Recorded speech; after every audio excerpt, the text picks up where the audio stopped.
ما ننسخ من آية أو ننسها نأت بخير منها أو مثلها ألم تعلم أن الله على كل شيء قدير ألم تعلم أن الله له ملك السماوات والأرض وما لكم من دون الله من ولي ولا نصير أم تريدون أن تسألوا رسولكم كما سئل موسى من قبل ومن يتبدل الكفر بالإيمان فقد ضل سواء السبيل ود كثير من أهل الكتاب لو يردونكم من بعد إيمانكم كفارا حسدا من عند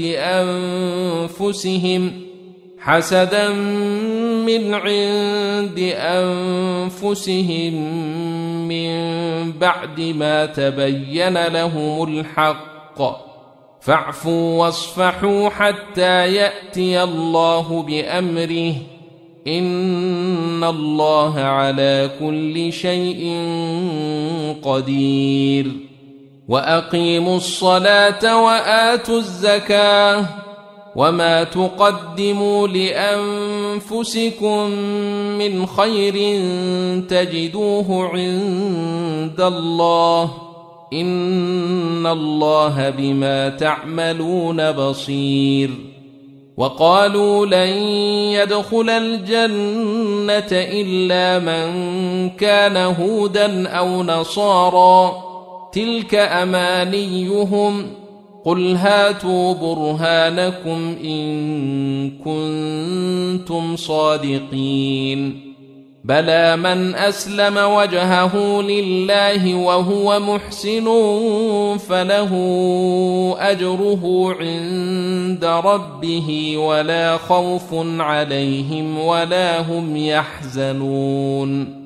وقالت اليهود ليست النصارى على شيء وقالت النصارى ليست اليهود على شيء وهم يتلون الكتاب كذلك قال الذين لا يعلمون مثل قولهم فالله يحكم بينهم يوم القيامة فيما كانوا فيه يختلفون ومن أظلم ممن منع مساجد الله أن يذكر فيها اسمه وسعى في خرابها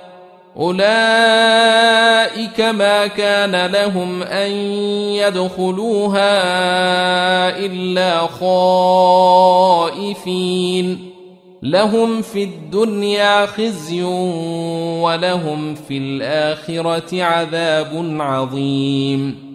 ولله المشرق والمغرب فأينما تولوا فثم وجه الله إن الله واسع عليم وقالوا اتخذ الله ولدا سبحانه بل له ما في السماوات والأرض كل له قانتون بديع السماوات والأرض وإذا قضى أمرا فإنما يقول له كن فيكون وقال الذين لا يعلمون لولا يكلمنا الله أو تأتينا آية كذلك قال الذين من قبلهم مثل قولهم تشابهت قلوبهم قد بينا الآيات لقوم يوقنون إنا أرسلناك بالحق بشيرا ونذيرا ولا تسأل عن أصحاب الجحيم ولن ترضى عنك اليهود ولا النصارى حتى تتبع ملتهم قل إن هدى الله هو الهدى ولئن اتبعت أهواءهم بعد الذي جاءك من العلم ما لك من الله من ولي ولا نصير الذين آتيناهم الكتاب يتلونه حق تلاوته أولئك يؤمنون به ومن يكفر به فأولئك هم الخاسرون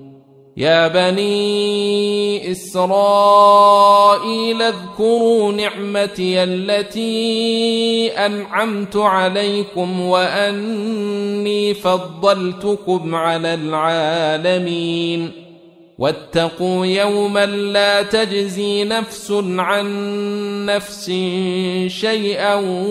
ولا يقبل منها عدل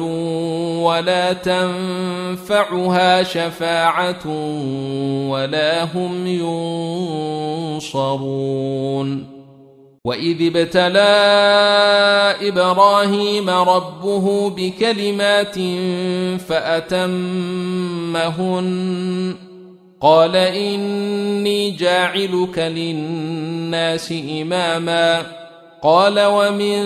ذريتي قال لا ينال عهد الظالمين وإذ جعلنا البيت مثابة للناس وأمنا واتخذوا من مقام إبراهيم مصلى وعهدنا إلى إبراهيم وإسماعيل أن طهرا بيتي للطائفين والعاكفين والركع السجود وإذ قال إبراهيم رب اجعل هذا بلدا آمنا وارزق أهله من الثمرات من آمن منهم بالله واليوم الآخر قال ومن كفر فأمتعه قليلا ثم أضطره